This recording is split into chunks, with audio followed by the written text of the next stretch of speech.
د حضرت حسین رضی الله تعالی عنہ د شهادت نه پس په دغه خلکو باندې او معاشره باندې د اثر سو هغه به ان شاء الله بینو. اور دین دا چې د حضرت حسین رضی الله تعالی عنہ د دومره قربانی خپل ځان قربان ول خپل خزه بچی قربان ول د دین مقصود سو د حضرت حسین رضی الله تعالی عنہ شهادت نفس ابن زیاد شمر اور ابن سعد چې دې کوم ظلم میدان کربلا کې د حضرت حسین رضی الله تعالی عنہ سره کړي د غمات او ستارس کړي او بیا د حضرت حسین رضی الله تعالی عنہ سره د خپل لشکره چې کوم لشونه کربلا په میدان کې پاتې شو هغه باندې اسونه ودرلول چې د لشونه هم ختم شي. نو مورخینو لیکلي چې کله دوی د کربلا نه روان کو شام ته د قافلې کې یسو زنانه او مشومان پاتې نورا د حضرت حسین رضی الله تعالی عنہ 72 کسانو کې 63 کسان تقریبا شهید شوي. د یسو زنانه اور یو علی اصغر علی بن حسین رضی الله تعالی عنہ د حسین رضی الله تعالی عنہ کشر زوی دا پاتې اور حضرت حسین رضی الله تعالی عنہ د لشکر کې یو زو علی اکبر هغه شهید کړو. خدا علی اصغر یعنی علی بن حسین رضی الله تعالی عنہ دا مشوم پاتې او دی وخت دا بیمار او پرېخند دی وجنو چې دا بیمار دی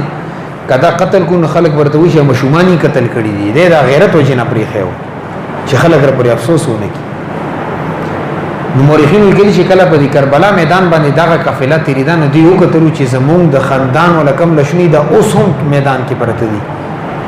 وی هغه چې دی ډیره زیاته ژړا وکړه او بیا مال دغه خوا کې وا قبيله پتی کیدا اغه رالو اغه د بیا د دې لشنو تدفین کړي دي.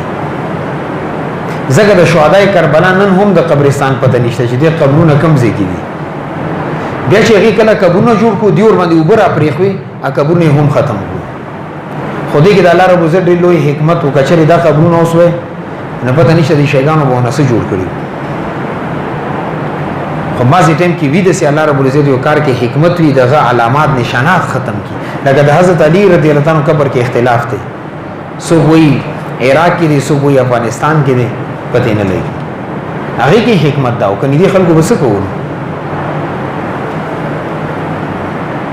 خو بهرحال چې کله دغه ورکوټي قافله چې کومه پاتې شو د زنانه او مشومان ولا دا شام تر ورسید یزید دربار ته نو د یزید کور ولا هند بنت عبد الله چې کله هی ته پته ولګی دا چې حضرت حسین رضی الله تعالی شهید کړي د غزنانه مشومان ټول دل ترغلي نه صدرې په سر باندې واچول او په چغو باندې او جوړی داودی یزید تراله چې ته دومره بن صفی دومره ظلم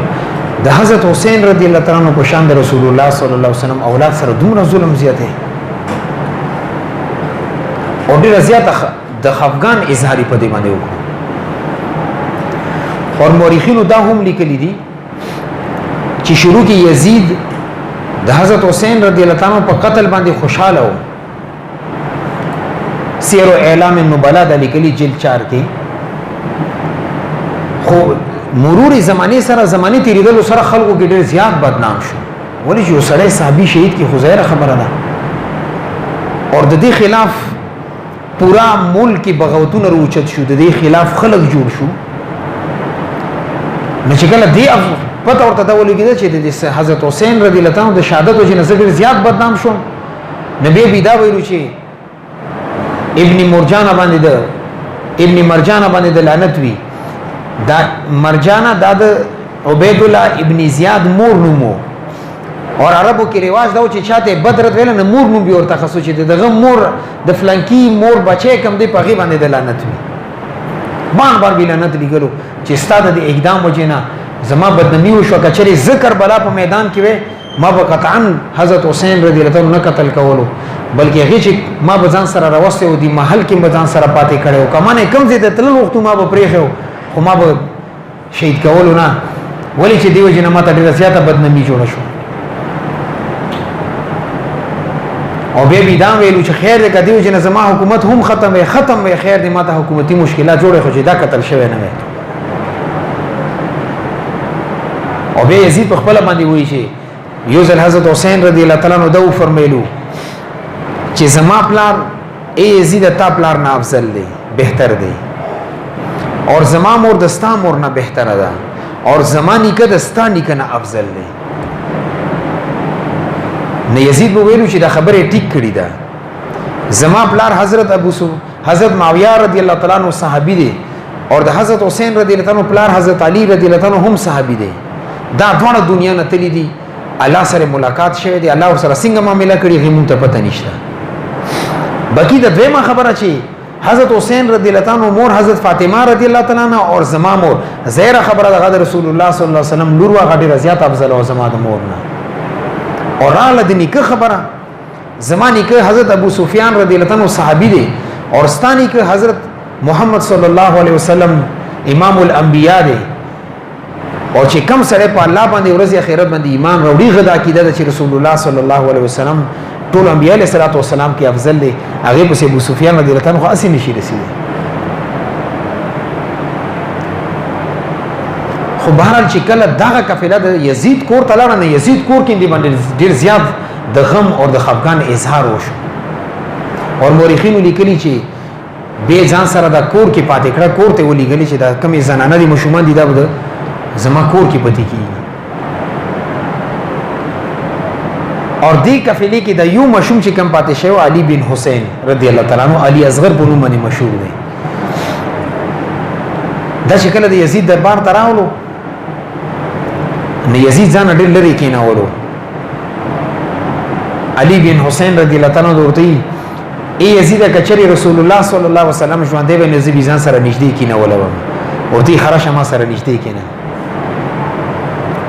او به ورته وی چې کچری رسول الله صلی الله علیه وسلم دنیا کې وې نن بیما سره مینه کړی و او یزید ځان ته نور هم نږدې کړو او بیا خپل او بیا به چې کله یزید نشته کول ځان سره بيدار نشته کې کینول روټه چې کله خوړ روټه کې بین ځان سره کینول خو بهرحال په دې د حضرت حسین رضی الله تعالی عنہ خاندان باندې یو لوی مشقت او تکلیف ول حالات شو او دې قافلې کې چې کومه قافله بشي و دې کې د حضرت فاطمه رضی الله تعالی عنها دو لونی یعنی د حضرت حسین رضی الله تعالی عنہ دوه خويندې حضرت سکینه رضی الله تعالی عنها اور دې سره سره حضرت فاطمه رضی الله تعالی عنها دی لور نوم هم فاطمه و دې چې کله یزید دربار کې د حضرت حسین رضی الله تعالی عنہ اثر راوړو کې خودنو نه یزید مخې ته ودرېدو چې د زنانه د حضرت حسین رضی الله تعالی عنہ سر ونه ګوري چې هغه به د سکی دی د یزید باندې سکی دو ولی چې خور خپل ور سر ګوري تکلیف ورته ملي کنه به ملوي نو مورخین لیکلي چې حضرت فاطمه او حضرت سکینه رضی الله عنها په دې پنځو باندې ودرې دي او چې کله د حضرت حسین رضی الله عنه سره وکړل نو په چوغو وژړي دي چې دومره ظلم زموږ ورور سره یو ځای یو سړی شهید شي دغه پورا جسم اور لاش هر څه دفن کی خبره ختم شي خو چې غیر سر راوخلي کوفی په بازار کې ګرځي بازارونو کې ګرځي د سره باغ چې کم خاندان مشران یې د تکلیف ملوي کنه به ملوي دا ټول حالات د حضرت حسین رضی الله تعالی عنہ په قافلې باندې او چې کم د بچیو دی په دوی باندې تیر شوی دی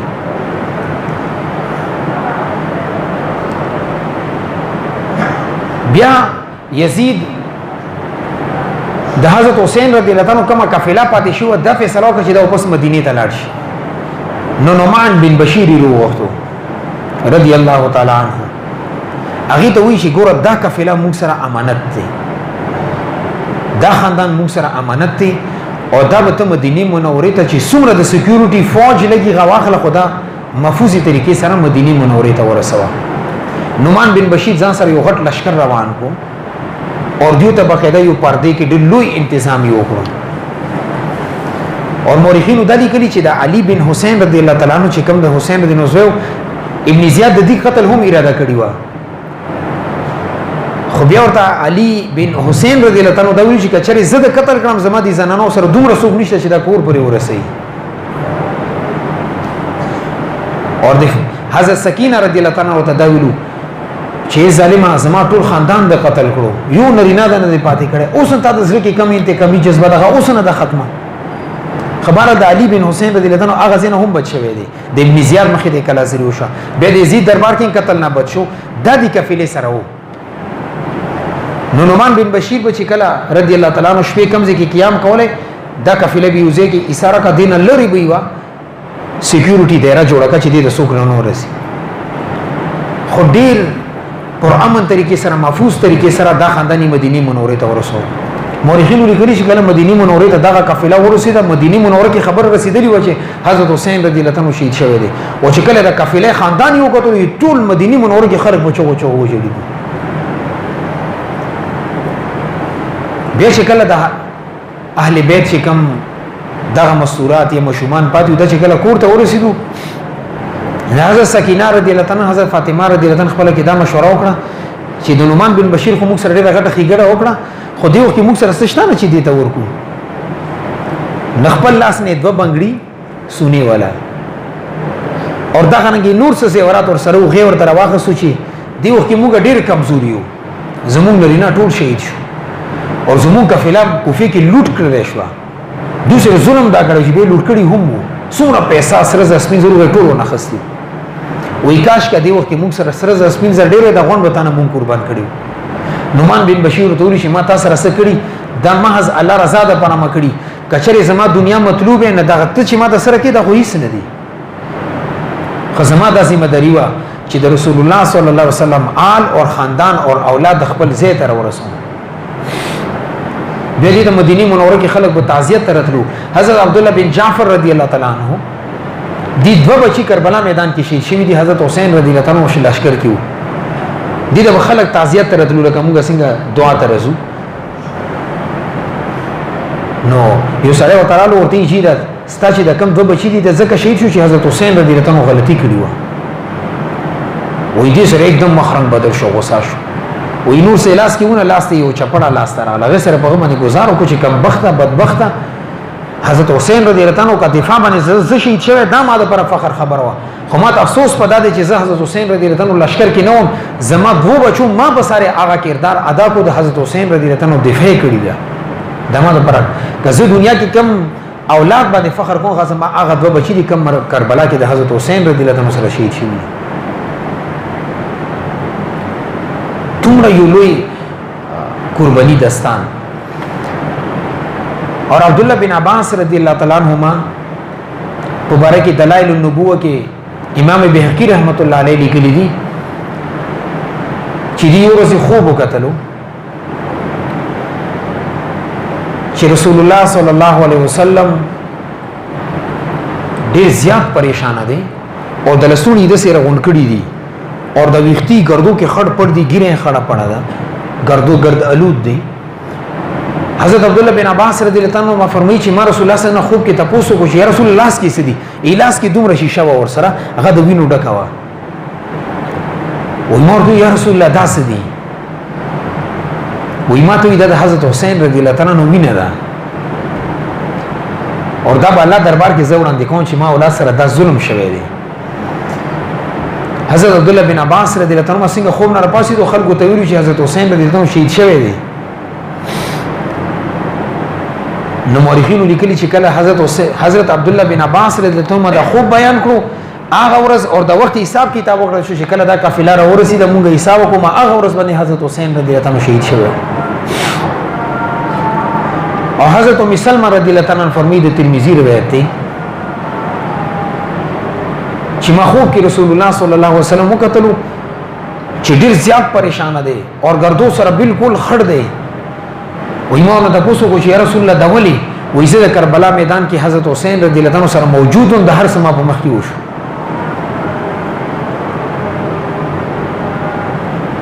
دا یو د غم دستان دی حضرت حسین رضی الله عنه سره دوم رسولم دا خیال ونستل شو چې دی پلار سوکته دی ته ونکتل شو دی مور سوکته دی ته ونکتل شو چې دی نیکه سوکته حضرت حسین رضی الله عنه کور والا رباب بنت عمرو القیس رضی اللہ تعالی عنہ دې ته چې کله پته ولګېده چې حضرت حسین رضی الله عنه شهید شوی دی نه هغه ځای نه شام ته لاړه د خفګان وجې نه شام نه بیا مدینې منورې ته راغله او یو کال کې دننه وفات شوه چا به ورته ویلي دویم واده وکړه دویم واده زه څنګه وکړم زه دا غواړم چې قیامت ورسېږي زه داسې قبر نه راپاڅم چې زه د رسول الله صلی الله علیه وسلم زما سخر وګرځېږي دې خاندان باندې دومره د غټ غم یو تکلیف تیر شوی دی او داسې تکلیف سړی د هغې تصور هم نشي کولی